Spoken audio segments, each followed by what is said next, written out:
আমরা এখন রানাঘাট স্টেশনে দাঁড়িয়ে আছি। এখান থেকে ট্রেন ধরে চলে যাব নৈহাটি স্টেশনে।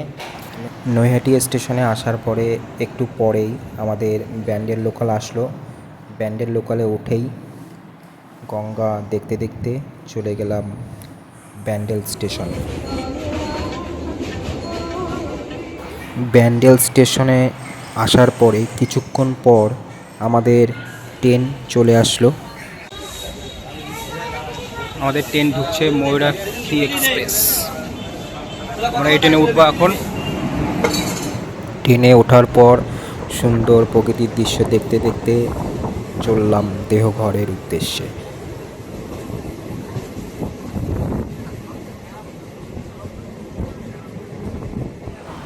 রাত তখন 10টা থেকে 10:30। পৌঁছে গেলাম রামপুরহাট স্টেশনে।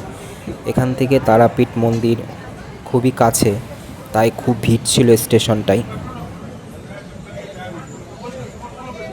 ফাইনালি আমরা চলে আসলাম দেওঘর স্টেশনে। এই যে এই ট্রেনটাই, এই যে আমাদের গ্যাং। দেওঘর স্টেশনে নেমে চলে গেলাম টোটো স্ট্যান্ডে। সেখান থেকে মাথাপিছু 25 টাকা ভাড়া দিয়ে চলে গেলাম দেওঘর ঠাকুরবাড়ি। রাত তখন 1:30। মনমোহিনী ধামেই আমাদের রুম ছিল।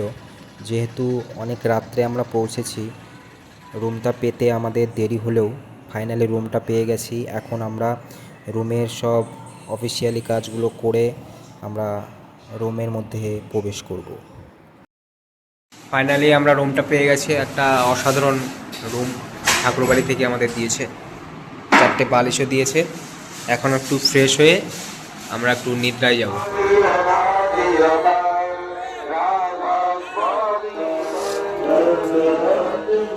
5:20 সকালের প্রার্থনা করার পরে 8:55 আবার চলে গেলাম ঠাকুরবাড়িতে বাণী পাঠ এবং সঙ্গীত শুনতে।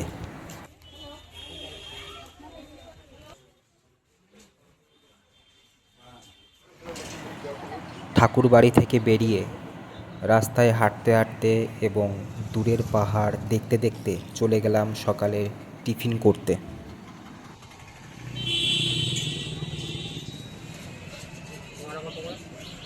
টিফিনে ছিল কচুরি, মুড়ি, ছোলা এবং চপ, সিঙ্গারা।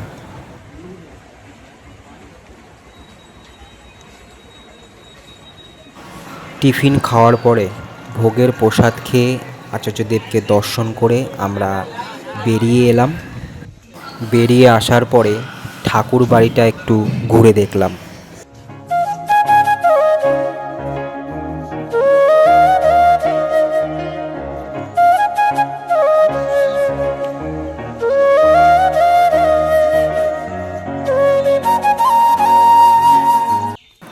পাশে যে ফুলের বাগানটা এবং তার পাশে যে ট্রেনের কম্পার্টমেন্টের মতন যে নতুন একটা বগি তৈরি হচ্ছে, এটা নতুন একটা প্রজেক্ট। এটা একটা দোতলা বাস, এটাও একটা নতুন একটা প্রজেক্ট। এইগুলো তৈরি হচ্ছে। এইগুলো দেখতে দেখতে আমরা সামনের দিকে এগিয়ে যাচ্ছি।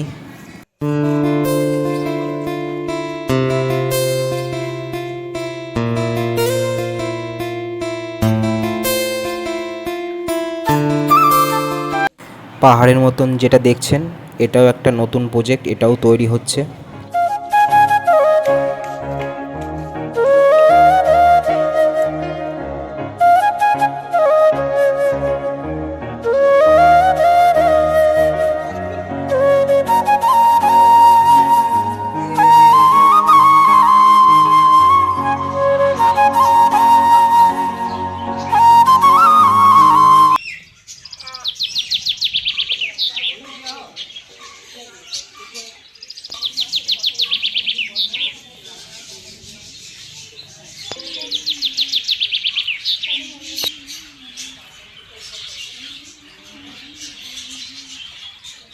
সবুজ শেটের যে মন্দিরটা দেখছেন, ওইখানে সকাল সন্ধ্যা 2বারই প্রার্থনা হয়।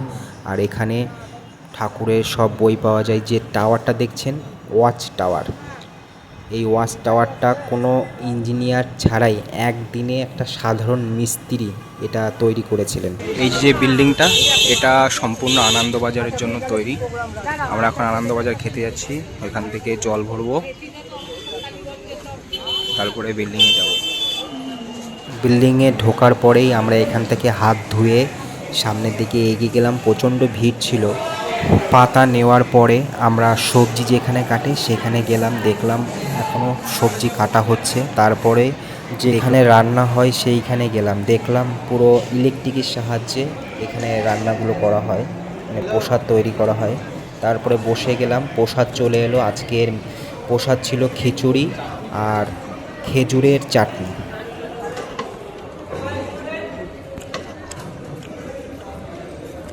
আনন্দবাজার করে আসার পরে আমরা রুমে চলে এসেছি। যদি ভিডিওটা ভালো লাগে